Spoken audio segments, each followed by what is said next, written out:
Vijayawada new రాజరాజేశ్వరిపేటలో diarrhoea danger bells మోగిస్తోంది. రోజు రోజుకి చాప కింద నీరులా వ్యాపిస్తోంది డయేరియా. 3 రోజుల్లో కేసులు రెట్టింపయ్యాయి. డయేరియా బాధితుల సంఖ్య 194కు చేరింది. ఆసుపత్రిలో 106 మంది చికిత్స పొందుతున్నారు. తాజాగా మరో వ్యక్తి ప్రాణాలు కోల్పోయాడు. కూటమి ప్రభుత్వం మరణాలను దాచే ప్రయత్నం చేస్తోందని పలువురు ఆరోపిస్తున్నారు. మరోవైపు న్యూ రాజరాజేశ్వరిపేటలో మున్సిపల్ ఫుడ్ సేఫ్టీ అధికారులు తనిఖీలు చేశారు. 51 ప్రైవేట్ వాటర్ సప్లై దుకాణాలను, ఒక బీఫ్, 9 చికెన్ షాపులు సీజ్ చేశారు. అయితే మద్యం దుకాణాలను మాత్రం మూసేయకపోవడంపై విమర్శలు వెల్లువెత్తుతున్నాయి. అధికారులకు, కూటమి నేతలకు లిక్కర్ షాపులు కనిపించడం లేదా అని స్థానికులు నిలదీస్తున్నారు.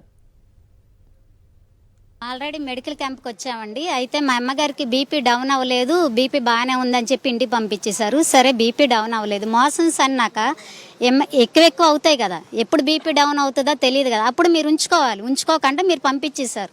మేమేం తోచలేక మా అమ్మగారు పెద్ద వయసు అని చెప్పి మేము వేరే చోట చూపించుకున్నాం. అక్కడ మెడిసిన్ ఇచ్చారు. వాళ్ళ మీద ఇప్పుడు తప్పు తోసి మీ చేసింది మీ తప్పు, అలాంటిది మేము ఇప్పుడు వేరే చోట ఎక్కడో తీసుకెళ్ళామండి, చూపించుకున్నాం. మనిషి పేషెంట్, ముసలావిడ, పెద్ద వయసు, ఏమైపోయింది మా కంగారులో మీరు పట్టించుకోకపోవడం వల్ల మీ వేరే చోటకి వెళ్తే వాళ్ళ మీద తప్పు వేసి వాళ్ళు కేసు పెడతామంటే ఎంతవరకు కరెక్ట్?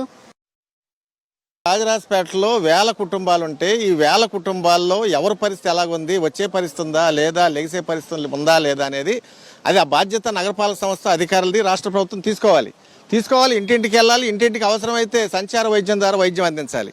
అది జరగట్లా. ఇక్కడ జరుగుతుంది. ఒక బాధితురాలు చెప్పింది, ఇక్కడ వచ్చిన తర్వాత జాయిన్ అయిన తర్వాత నీకేం పర్లేదు పంపించేస్తే మళ్ళీ ఇంటికి వెళ్ళి మోషన్స్ వాంటింగ్స్తో ఇబ్బంది పడతా ఉన్నారు. ఇబ్బంది పడిన తర్వాత ఇక్కడ దీని మీద నమ్మకం లేకపోతే ప్రైవేట్ హాస్పిటల్ ఆచరించాలని పరిస్థితి ఏర్పడతా ఉంది. విజయవాడలో ప్రస్తుతం 100 డయేరియా యాక్టివ్ కేసులున్నాయన్నారు మంత్రి నారాయణ. ఇప్పటి వరకు 250 మంది డయేరియా బారిన పడ్డారని చెప్పారు. 150 మంది మహమ్మారి నుంచి కోలుకున్నారని తెలిపారు.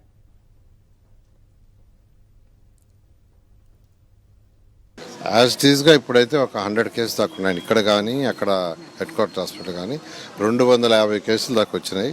అందులో 150 కేసులు డిశ్చార్జ్ అయిపోయినాయి, వాళ్ళందరికీ ట్రీట్మెంట్ అయిపోయి. యాజ్ ఇట్ ఈస్గా ఇప్పుడైతే ఒక 100 కేసులు దాకా ఉన్నాయి. ఇక్కడ కానీ అక్కడ హెడ్ క్వార్టర్ హాస్పిటల్ కానీ 250 కేసులు దాకా వచ్చినాయి. అందులో 150 కేసులు డిశ్చార్జ్ అయిపోయినాయి, వాళ్ళందరికీ ట్రీట్మెంట్ అయిపోయి. అటు న్యూ రాజరాజేశ్వరిపేటలో డయేరియా బాధితులను పరామర్శించారు సిపిఎం రాష్ట్ర కార్యవర్గ సభ్యులు బాబురావు. అనారోగ్యంతో బాధపడుతున్న వారిని వైద్య శిబిరాలకు తీసుకువెళ్లారు. ప్రభుత్వం మొండి వైఖరి వీడి ప్రజలను ఆదుకోవాలని డిమాండ్ చేశారు. ఇప్పటి వరకు మహమ్మారి బారిన పడి 3 చనిపోయారని, ప్రభుత్వం మరణాల లెక్కలను దాచిపెడుతోందని ఆరోపించారు. తూతూ మంత్రంగా ఇంటింటి సర్వే జరుగుతోందని ఫైర్ అయ్యారు బాబురావు. 10 రోజుల నుండి వాంతులు విరోచనాలు అయితే ఎందుకు మీకు పట్టించుకోవాలా? అంటే మీకు సంపాదన తప్ప జనం ప్రాణాలు లేవు, ఓట్లు కావాలి తప్ప పట్టించుకునే దిక్కు లేదు. ఇప్పటికైనా దీని మీద విచారణ జరిపించండి, ప్రజల ప్రాణాలు కాపాడండి. చనిపోయిన కుటుంబాలకు 10 లక్షలు ఇవ్వండి. మంచినీళ్ళు ఇస్తున్నారు ఈ 3 రోజులు, ఇది తర్వాత సంగతి ఏంటి, అంత ముందు సంగతి ఏంటి? స్వచ్ఛమైన మంచినీరు ప్రతిరోజు మీరు అందరికీ అందించాలి. ఈ వారం 10 రోజులైనా కనీసం వంటలు చేసుకునే పరిస్థితి కూడా అందరికీ కనపట్లేదు. అందుకే వాళ్ళకి భోజనము, టిఫిను గవర్నమెంటే సప్లై చేయండి.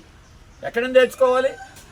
2 పనులకి వెళ్ళే అవకాశం కూడా ప్రతి వాళ్ళు ఇళ్లలో 1000 రూపాయలు ఖర్చు అయినాయి. ఇవాళ చిన్నపిల్లలు కొద్దిమంది ఆసుపత్రిలో ఉంటే 50,000 రూపాయలు, 1,00,000 రూపాయలు కూడా ఖర్చు అయినవి ఉన్నాయి. వాళ్ళకి డబ్బులు తిరిగి ఇవ్వండి.